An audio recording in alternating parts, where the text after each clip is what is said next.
100 रोटी वाला ससुराल। सुनो जी, मुझे तो शीतल की बड़ी फिक्र रहती है।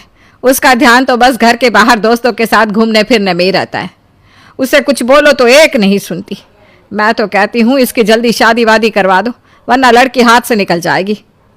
तुमसे ज़्यादा चिंता है मुझे शीतल की शादी की। कल ही वो रामपुर वाले मौसा जी को फ़ोन भी किया था। बता रहे थे एक लड़का है नज़र में, उनका अपना घर है और लड़का भी अच्छा है। अरे तो फिर बस बात चलाओ ना, एक बार देखे तो सही लड़का और घर बार कैसा है। कौन से लड़के की बात चल रही है यहाँ? तुम्हारी शादी की बात चल रही है बेटी। अब तुम्हारी शादी की उम्र हो रही है तो लड़का तो देखना पड़ेगा ना। उफ़ो, मुझे अभी नहीं करनी शादी वादी। ये तो मेरे खेलने कूदने के दिन है। बहुत खेल कूद ली तुम। अब घर के काम धाम सीखने की कोशिश करो, समझी? ससुराल जाकर हमारी नाक मत कटवा देना। सब्जी काटनी तो आती नहीं इसको, तो नाक ही कटवाएगी। अरे मैं इसे शादी तक अच्छे से सब सिखा दूंगी। आप तो बस उस लड़के से इसकी शादी के बाद चलवाओ। कुछ दिनों बाद कुणाल और उसकी माँ शीतल को देखने घर आते हैं। कुणाल दिखने में बड़ा ही स्मार्ट होता है। शीतल तो उसे देखती ही रह जाती है। देखो जी, हमारी कोई डिमांड तो है नहीं, बस हम चाहते हैं कि लड़की घरेलू हो, घर के सारे कामकाज संभाल ले। अब आपके परिवार में तो बस 3 ही लोग हैं, पर हमारा तो खूब भरा पूरा परिवार है। बाकी हमें लड़की के घूमने फिरने दोस्तों से मिलने से कोई दिक्कत नहीं है। घर का काम करने के बाद जो चाहे सो करे। अरे वाह, ये तो इतने बढ़िया लोग हैं। लड़का भी इतना स्मार्ट है और ऊपर से इन्हें मेरे घूमने फिरने से भी कोई दिक्कत नहीं है।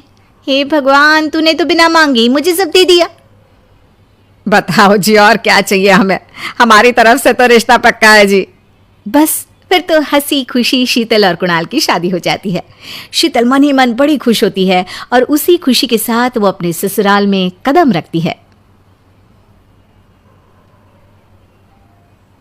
आओ बहू, तुम्हारा अपने ससुराल में स्वागत है। ये मिलो अपने परिवार से।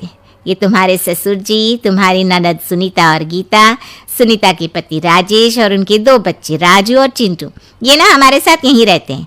ये तुम्हारी दादी सास है और बाकी लोग अभी बाहर गए हुए हैं।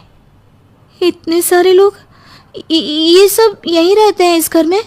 अरे अभी तो मेरे देवर देवरानी और उनके 3 बच्चे यहाँ नहीं है। उसके मायके में भी शादी थी ना, तो बस वहीं गई है। कल तक आ जाएंगे। हे भगवान, ये घर है या धर्मशाला? ये सब एक साथ इस घर में कैसे रहते हैं? मुझे तो पता ही नहीं था इनका इतना बड़ा परिवार है। अब समझी कि कोई डिमांड क्यों नहीं की इन्होंने। ये सब चाल चले मेरे साथ। अरे बहू, खड़े खड़े क्या सोच रही हो? चलो अपने कमरे में जाकर आराम करो। जी माँ जी। अगले दिन शीतल का ससुराल में पहला दिन होता है। शीतल रसोई में जाकर सबके लिए खीर बनाने लगती है। तभी उसके ननद सुनीता आती है। अरे वाह भाभी, आज क्या बना रही हो? बस दीदी, आज वो पहली रसोई है ना, तो खीर बना रही थी। अरे भाभी, ये खीर भी रहने दो। घर में 4 लोगों को शुगर है और कुछ लोग मीठा ही नहीं खाते। आप ना सीधा खाना ही बना दो। क्या फ़र्क पड़ता है मीठा बने या नमकीन? बस बहू के हाथ की पहली रसोई होनी चाहिए ना। जी दीदी, तो फिर मैं खाना ही बना देती हूँ। आप बता दो खाने में क्या बनेगा? बस सिंपल सी कोई सब्जी बना दो, जैसे आलू गोभी या आलू मटर, और उसके साथ रोटियां सेक दो। हमारे परिवार में अब तुम्हें मिलाकर पूरे 20 लोग हो गए हैं। 15 बड़े और 5 बच्चे। बड़ों की 6 और बच्चों की 2 के हिसाब से रोटी बना देना।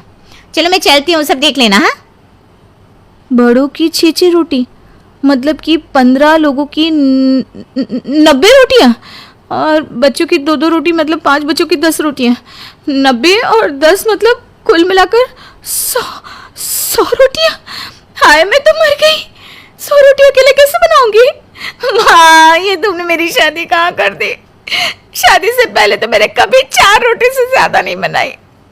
शीतल एक बड़ी सी परात में 100 लोगों के हिसाब से आटा निकालती है और उसे गूंथना शुरू करती है। आटा गूंथते गूंथते शीतल के पसीने छूट जाते हैं। उसके बाद बारी आती है रोटी बनाने की। शीतल एक एक करके रोटी बनाना शुरू करती है और 10 रोटी बनाते ही अपनी कमर पकड़ लेती है। हाय, मैं मर गई। मेरी कमर टूट गई खड़े खड़े, और ऊपर से इतनी गर्मी। मैं 100 रोटियाँ कैसे बनाऊंगी? अरे भाभी, सब बाहर रोटियों का इंतजार कर रहे हैं। जरा जल्दी जल्दी रोटी सेक दो।